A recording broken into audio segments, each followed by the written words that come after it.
Maligayang gabi, mga ginigiliw naming mga kaibigan. Kayo po ay maligaya at masaya naming tinatanggap, pinapaunlakan sa ating gabi-gabing pag-aaral. At tayo po ay sama-samang lalago sa pananampalataya. Our theme is Jesus in the present tense. Journey on the I am statements. Sa loob po ng 7 gabi, ay sama-sama nating huhukayin at aalamin ang kahulugan ng mga salitang I am ni Jesus. Nung sabihin niyang ako nga, gabi-gabi mga kaibigan, amin kayong inaanyayahan na tayo po'y sama-samang tuklasin. Ano nga ba ang mga kababalaghan, ang mga misteryo, ang mga aral na ating malalaman nung sinabi ni Jesus na ako nga? Mga kaibigan, kayong lahat ay aming inaanyayahang samahan kami upang tayo'y sama-samang lumago at tunay malaman natin ang kabuluhan ng I am. Tayo pong lahat ay manalangin. O Panginoon, ilapit niyo po kami sa inyong paanan, na anupat gamitin niyo po kaming makapangyarihan ninyong mga anak, upang kami po'y maging blessing, samantalang pinag-aaralan namin na ikaw ay ikaw nga. Salamat, sapagkat sa 7 gabing pag-aaral, ikaw ay mangangakong sasamahan kami. Ito po'y aming hinihiling sa pangalan ni Jesus. Amen. Mga kaibigan, ako'y naniniwala na ang bawat tao ay nilagyan ng Panginoon ng innate na sa atin. Pag sinabi ko pong innate ay talagang naroon na sa ating genes, nakatatak na sa ating pagkakatao, na ang tao'y hahanap ng kanyang sasambahin.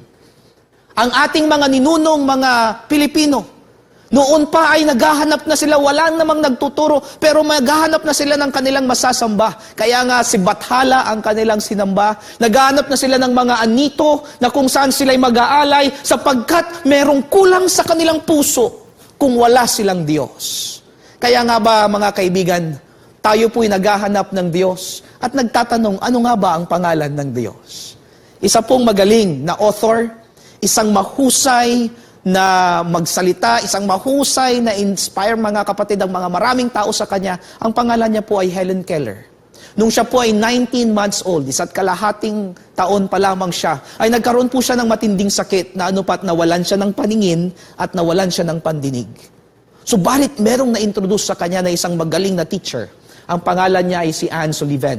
Alam niyo mga kapatid, tinuruan siya sa pamamagitan ng kanyang palad kung paano magsulat, kung paano po mag-express, makipag-communicate at makipagtalastasan. Isang araw nung siya po ay 11 years old, ay meron pong nag-Bible study sa kanya, si Mr. Brooks. Alam niyo po, dinidescribe ni Helen Keller tungkol sa Panginoon. And lo and behold, ang hindi nakakakitang bata, ang hindi nakakarinig na bata, ano po, at the age of 11, ang sabi niya, I knew about the God before you told me.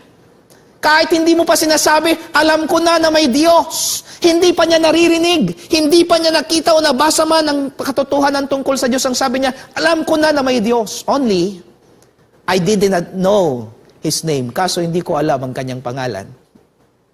Mga kaibigan, tayong mga tao alam nating may Diyos. Meron puwang sa puso natin na nagsasabing merong Diyos. Si Moises, nung siya po ay nagkasala at pinalayas at pumunta sa lugar ng mga Midian, isang araw, samantalang siya'y nagpapasnol ng tupa, ay nakakita po siya ng isang halaman. Nasusunog, okay? Umaapoy, pero hindi natutupok. Okay? Meron pong apoy, pero hindi natutuyot. Kaya nagulat siyang sabi niya, surely this is something.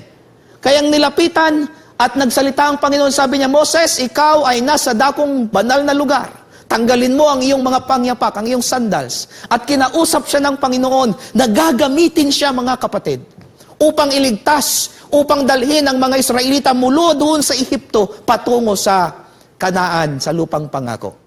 Pero alam niyo mga kaibigan at mga kapatid, si Moises, yung last niyang tanong, nung kinukumbensya niya siyang Panginoon, ayaw niya talaga eh. Pero yung last na niyang tanong, sabi niya sa verse 13 ng Exodus chapter 3, Moses said to God, suppose, halimbawa, sabi niya, I go to the Israelites and say to them, the God of your fathers has sent me to you. And they ask me, what is His name? Then what shall I tell them? Halimbawa, Panginoon, sabi niya, pumunta ako, pumayag ako. Sige, papayag ako. Halimbawa, Tapos tatanungin nila ako, anong pangalan niya? Alam po ang sabi ng Panginoon sa kanya, God said to Moses, I am who I am. This is what you are to say to the Israelites, I am has sent me to you. Mga kaibigan at mga kapatid, iuna pong binanggit ang salitang pangalan ng Panginoon na I am, ay dito sa conversation nila ni Moses. Ang sabi niya, ako ay ako nga. Ang word na I am, ang ibig niyang sabihin ay the self-existent one. Nung sinabi ng Panginoon na ako ay ako nga, hindi niya sinabing I was who I was. Hindi niya sinabing I will whom I will be. Pero ang sinabi niya, I am who I am. Sapagkat ang ipinapakita dito ng Panginoon ay ang kanyang eternality. Mga kaibigan at mga kapatid, nung sabihin ng Panginoon na ako'y ako nga, ang ibig niyang sabihin ay He is the God of the present tense. Na ang ibig sabihin ay hindi kailanman siya naluma sa nakaraan. Siya ang Diyos ng nakaraan, siya rin ang Diyos ng hinaharap, pero ang pinakamaganda, siya ang Diyos ng kasalukuyan. Meron siyang pakialam sa iyo. Gusto niyang maglakbay sa buhay mo. Gusto niyang makasama ka sa iyong paglalakbay. At ang nais niya, kaibigan, nung sabihin niyang, I am who I am, ay maging Diyos natin siya. Hindi bukas, hindi kahapon, kundi ngayon. Because He is a present tense God. Alam niyo, mga kaibigan at mga kapatid, ang sabi ng ating mahal na propetang si Mrs. White, never feel, ang sabi niya, sa Ministry of Healing, page 85, paragraph 2, never feel that Christ is far away. Because He is who He is. I am that I am, ang sabi niya, He is always near. Ang sabi niya, ako ay malapit. Malaki ako na nilikha ko ang sansinukob, pero ako rin ay maliit na malapit sa iyo at kayang tumira sa puso mo. His loving presence surrounds you. Ang ganda, mga kapatid. Na ano pat, dahil sa pag-ibig niya, na dahil gusto niyang maglakbay kasama ka, sabi ni Augustine, ang sabi niya, God loves each of us as if there were only one of us. Wow! Kaibigan, ikaw ba'y nalulumbay na para bang wala nang nagmamahal sa iyo? Pumasok ang 2024 na parang kahaptulad lang din ng 2023, wala nang bago. Na para bang ang buhay mo ay plateau, ang buhay mo ay ganun na, wala nang pagbabago. Ang sabi sa amin ay kain, tulog, trabaho, gala, yun na lang. As if there is nothing there is no excitement in life. Dahil nagkukulang tayo sa mga taong nagpaparamdam na tayo mahalaga. Ang sabi ng Panginoon, mahal ka niya at pupunta siya dito sa lupa. Kahit ikaw lang nagkasala because He loves you as if ikaw lang ang mag-isa dito sa mundo. Now let's start our journey with the great I am of Jesus. Mga kapatid, ang atin pong unang I am na pag-aaralan ay ang binanggit po niya sa Juan 6. I am the bread of life. Yan po ang ating unang paglalakbay. Bakit nga ba sinabi ng Panginoon na siya ang tinapay ng buhay? Kailan niya ito sinabi? Naalala niyo po ba na si Jesus ay nagpakain ng 5,000 lalaki sa pamamagitan ng 5 tinapay at 2 isda? Mga kapatid, 5,000 lalaki pa lang yung naroroon. Wala pa yung babae. Kung meron ding 5,000 babae, 10,000 na yon. Tapos kasama pa yung mga anak nila. Ang sabi ay, ang mga anak nila, mga kapatid, ay napakarami. Nung unang panahon, ang tipikal, 10 ang anak ng bawat Hudyong pamilya. Kaya nga ba, mga kaibigan at mga kapatid, ay napakarami nito. Nasa 35,000 ang pinakain ng 5 tinapay at 2 isda. And people were blessed. And people were satisfied. And people were saying, napakahusay nito, gawin na nating hari. Kaya nga ba sinusundan nila si Jesus sapagkat kaya niya silang busugin. At nung si Jesus ay nagpaalam, pupunta sa kabilang ibayo, ay pumunta rin yung mga tagasunod. And let us see what happened next. Dito po sa John chapter 6:25, when they found Him on the other side of the lake. Actually, nauna yung mga tao, pero mas nauna pa rin si Jesus. Sa kwento, naglakad kasi si Jesus. They asked Him, Rabbi, ang tinanong siya, Rabbi, Panginoon, Maestro, Teacher, when did you get here?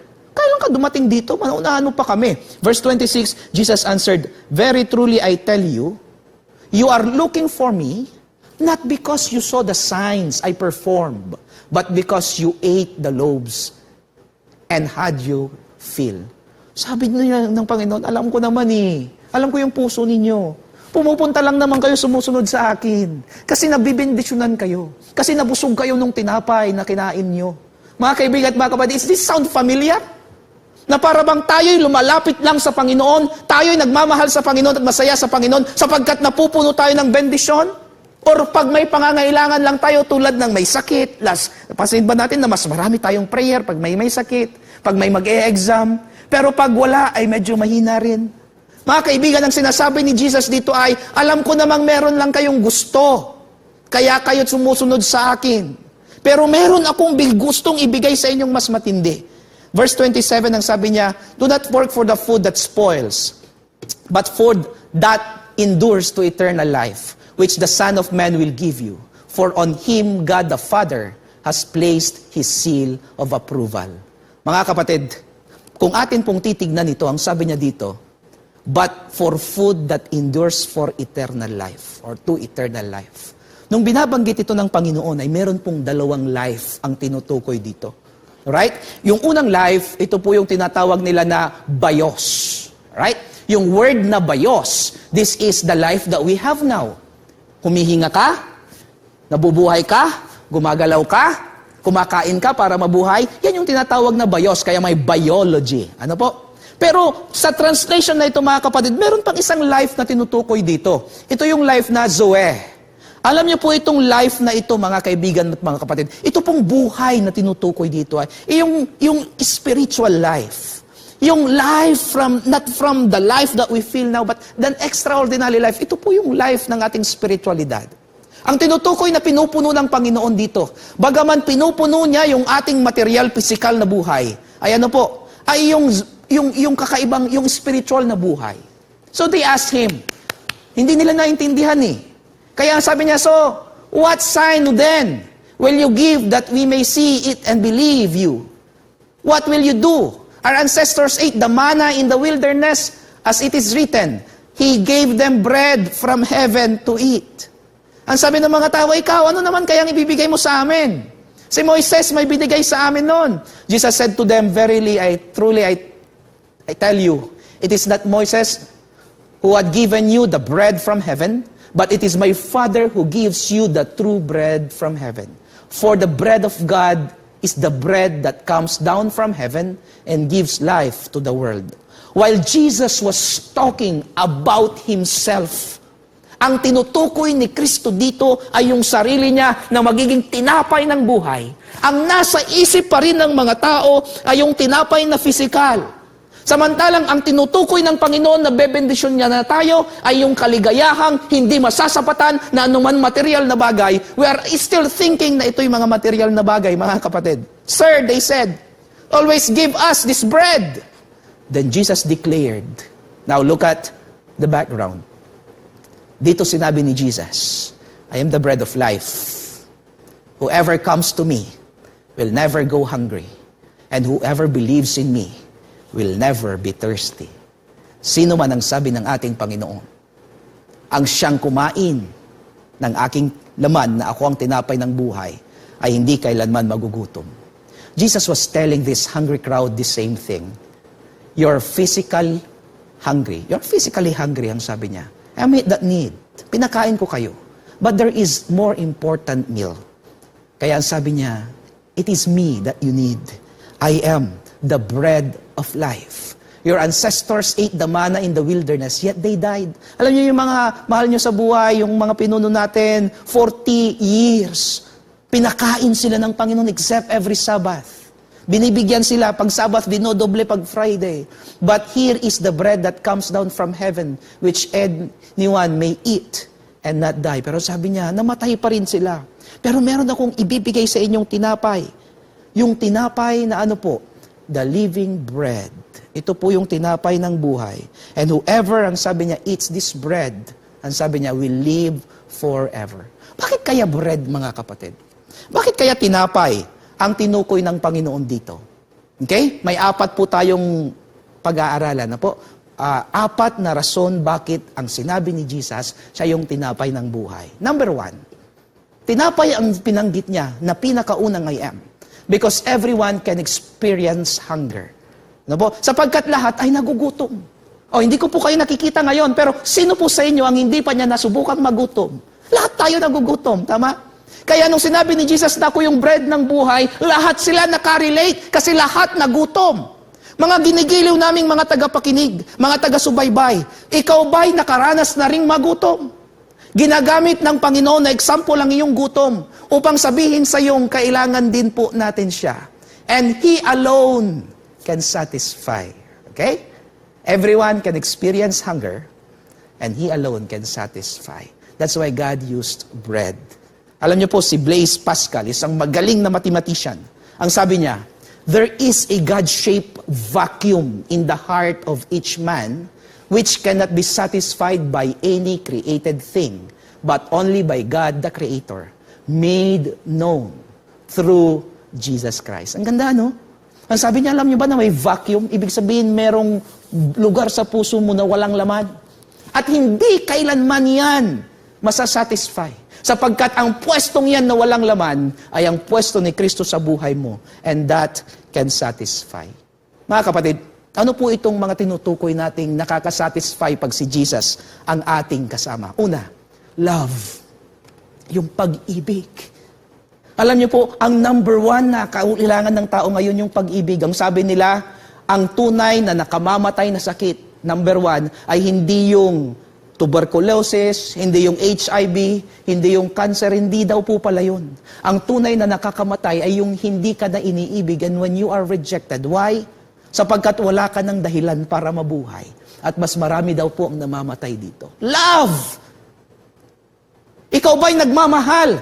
Pero parang hindi ka minamahal ng taong minahal mo. Or marahil pinaramdam namang mahal sa'yo, pero ang pakiramdam mo kulang kasi mas nagmamahal ka. Are you looking for more love?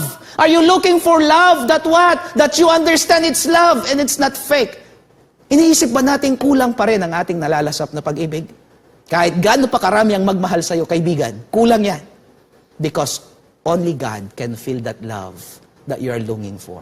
Acceptance, yung pagtanggap. Alam niyo po, yung pinakamahirap ay yung hindi ka matanggap. Ginagawa mo ang lahat ng kaya mong gawin, pero kulang pa rin. Ginagawa mong lahat para patunayan mong magaling ka, pero may mas magaling pa rin sa'yo. Ginagawa mong lahat na para sabihin ikaw naman sana ang favorite, pero hindi nangyayari. You know what? When you feel this way and you are crushed, go to Jesus. Ang sabi niya, sa akin anak, favorite ka at accepted ka.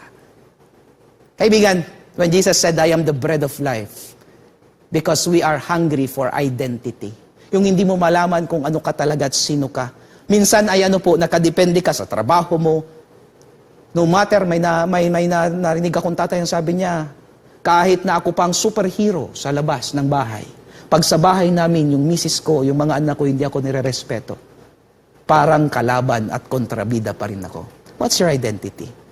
Only Jesus can give your real identity. Kaibigan, security, siguradad sa buhay. Ito po ay karamihang nararamdaman ng medyo nagkakaedad.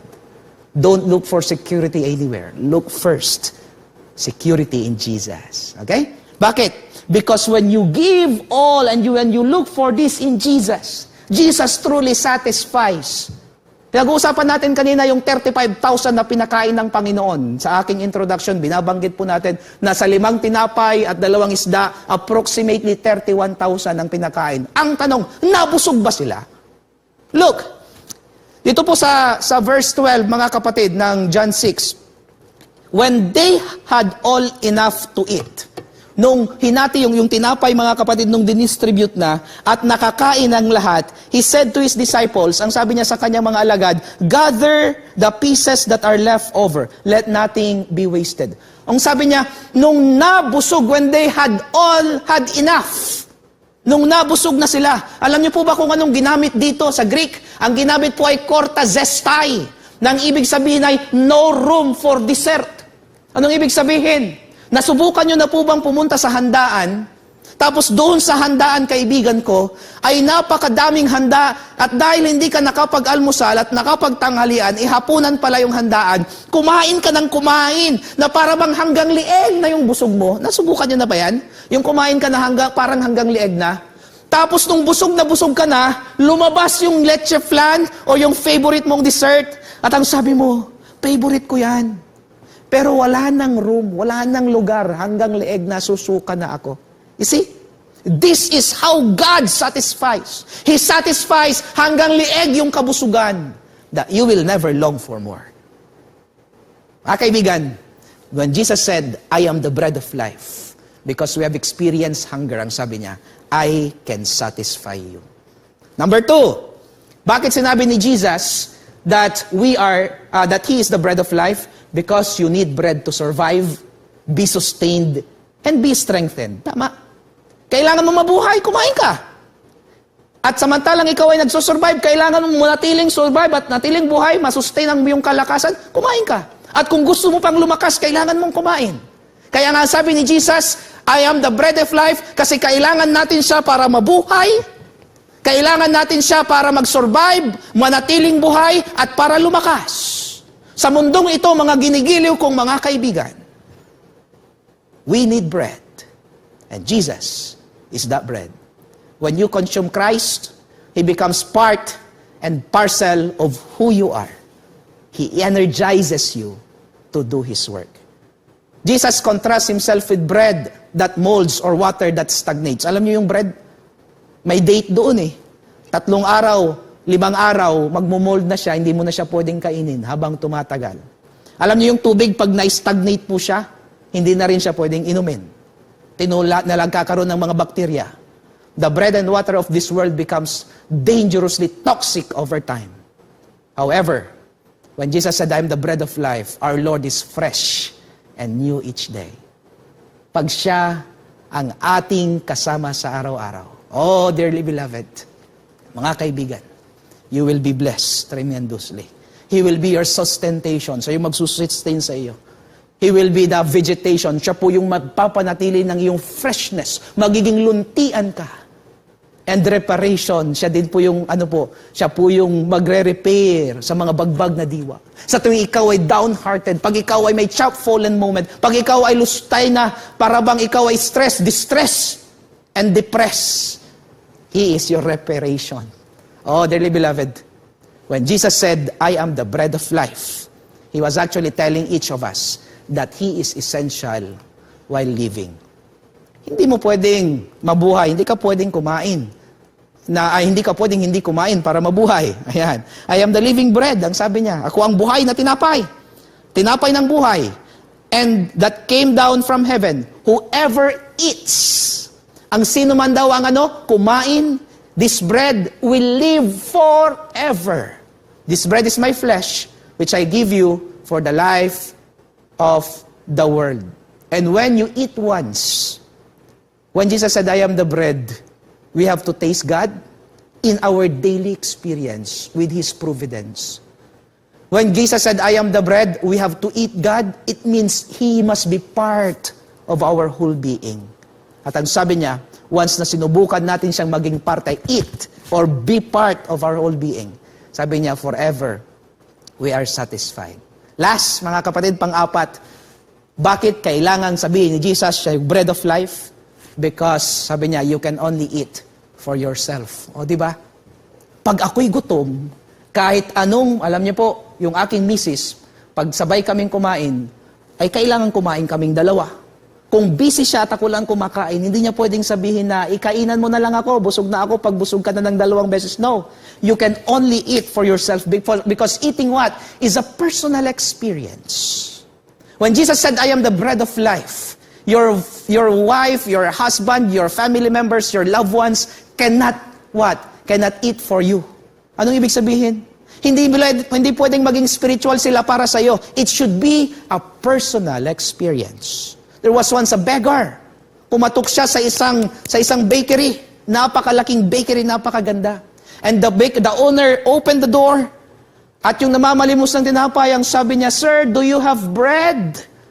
And the owner of the bakery na napakagandang, sabi niya, "Come, you're on the right place." Ang sabi nung may-ari, kumuha siya ng libro, "This is the book that we use. Lahat ng klaseng tinapay, ensaymada, lahat ng klase ng cakes, lahat ng klase ng pagkain may kinalaman sa tinapay at sa harina." Sabi niya, "Narito lahat. Ilan ang sukat? What do you need?" Ang sabi niya, "I just need bread. I just need bread." Kaya yung lalaking iyon ay kinuha niya yung isang libro na naman, pinakita niya yung picture ng lahat ng pinakamagagaling na bakers, mga kapatid. Doon na naging baker doon. Sabi niya, "These are the best baker, well known sa buong mundo dahil nagtrabaho sila dito." What do you want? What do you want? "Sir, I just need bread." Ang sabi ng bata. Kaya itong lalaking ito ay dinala niya yung bata, pinakita niya lahat ng mga pictures ng mga tinapay. "What do you need?" "Sir, I just need bread." Sa haba ng kanilang pag-uusap, ay hindi nabigyan ng batang ito ng tinapay, kundi napakita lang ang yabang ng bakery na yon. And then this child left the building without any single bread in his hand, and he left hungry. Mga kapatid, it's not about studying, it's not just about reading, but it's about experiencing this bread. And on this 7-day journey, we would like to experience Jesus in this study of the great I Am. Bread is a basic staple of food on which one physically lives. Ano po? Yung bread daw po yung staple food natin. Alam niyo po ba na nung sinabi ng Panginoon na I am the living bread, I am the bread of life. Yung word na food o yung bread, tinutukoy niya na because I am the bread of life, I want to have fellowship with you. Napansin niyo po ba na pag kumakain po tayo ay doon yung napakagandang kwentuhan, napakagandang fellowship pag merong kainan, di ba? Kahit yung mga nagmi-meeting, pag hindi na masolve yung mga mini-meeting, pag kumain na yan, maganda na ang usapan and everything goes well. Bakit po? Alam niyo po ba na yung word na companionship, yung fellowship, yung magandang samahan, ay nanggaling po yan sa word na com, nang ibig sabihin ay with, or one who shares, at panis, that means bread. Apo? Kaya companion or company, from the word com, one who shares, and panis, who shares bread. Kaya pala parang ang sarap magkwentuhan pag may bread. When Jesus said, I am the bread of life, He said, I want to have a fellowship with you. I want to talk to you. Gusto kitang kausap. Gusto kong magkasaya yung ating pag-uusap. Pag manalangin, ay gusto kong parang kaibigan lang. I want to have a companionship with you. Gusto ko, magkasama tayo. Yan ang gusto ni Jesus. Kaya sabi niya, I am the bread of life. Bakit niya sinabing I am the bread of life? Because bread is complete to eat without ulam, di ba po? Hindi niya sinabing, kasi kung kanin, kulang, walang ulam, kaya bread, kahit walang palaman. So what I'm saying here is, He is complete and He can satisfy. And He said, I am the living bread that came down from heaven. Whoever eats this bread will live forever. When we have Jesus in our lives, this bread is my flesh, He said, which I give for the life of the world. We will have life. We will have hope. We will have love in completeness. We will have the what? Acceptance. We will find ourselves on its complete identity. And we will have security. To end, there was this young boy during the World War, mga kapatid. There was this camp na inadopt ng mga Americans doon sa Japan. Okay? And these people, these young children, were traumatized because of the war.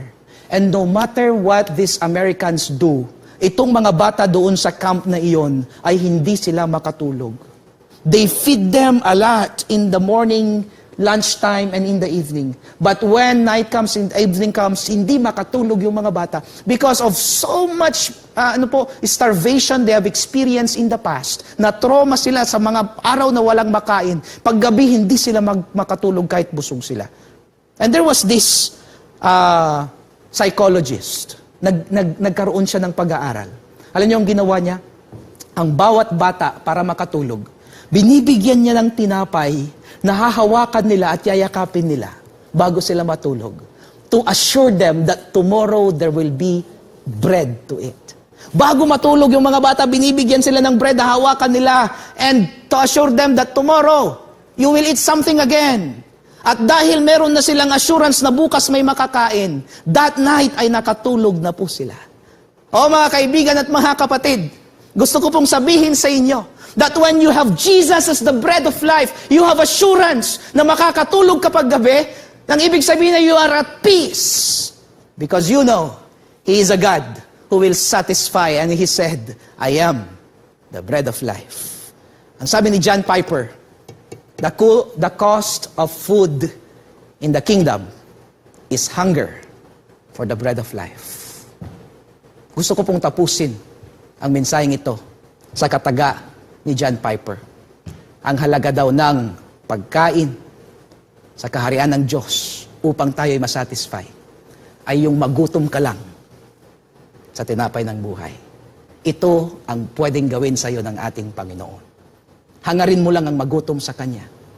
At tunay, ikaw ay Kanyang pagbibigyan, paliligayahin, palalakasin, and He will satisfy you. Tayo po'y manalangin.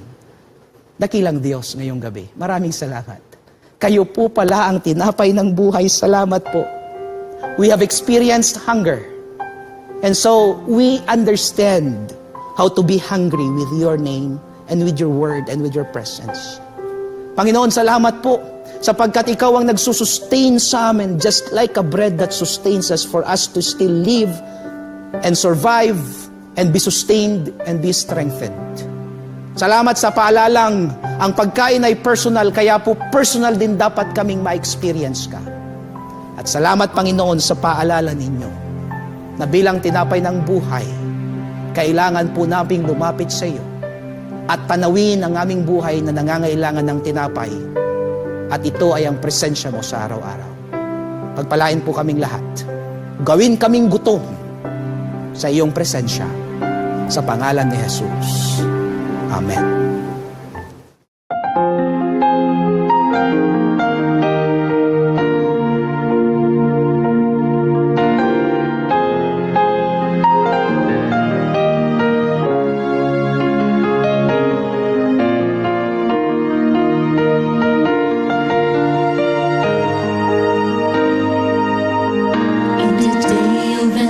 Struggle as we pray for strength to fight. Our lives we will surrender to walk by faith, not sight.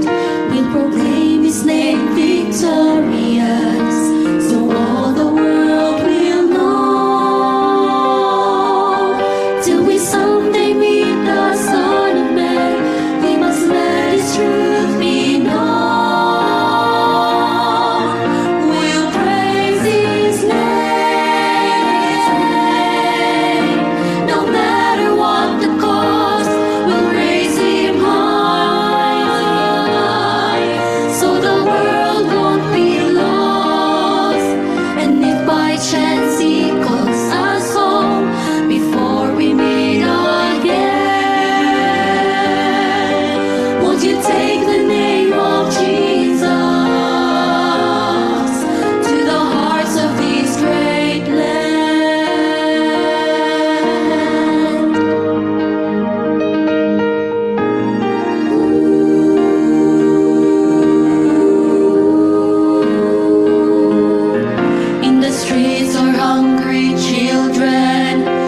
Starving for some bread, they only want to find a home, a place to lay their heads. Have you heard the still small voice inside saying, what have you done with these?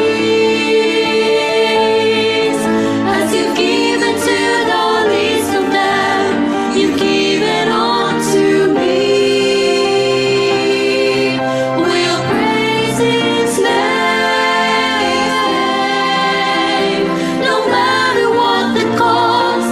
We'll raise Him high, so the world won't be lost.